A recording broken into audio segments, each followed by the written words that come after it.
Welcome to ECG Challenge 4. You will see many images of the same ECG. Pause the video if you need more time. What is the diagnosis?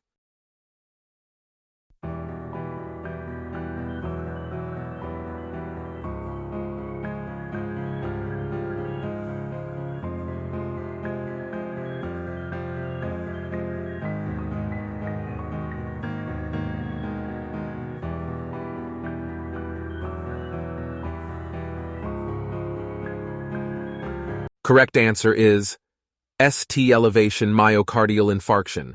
There is ST segment elevation in lead 1, AVL, V4, and V5. To be significant, there needs to ST segment elevation of at least 1 mm in 2 contiguous limb leads and 2 mm or more in chest leads. Please find the link in the description to the video on how to recognize ST segment elevation myocardial infarction. Thanks for watching. See you again in the next ECG challenge.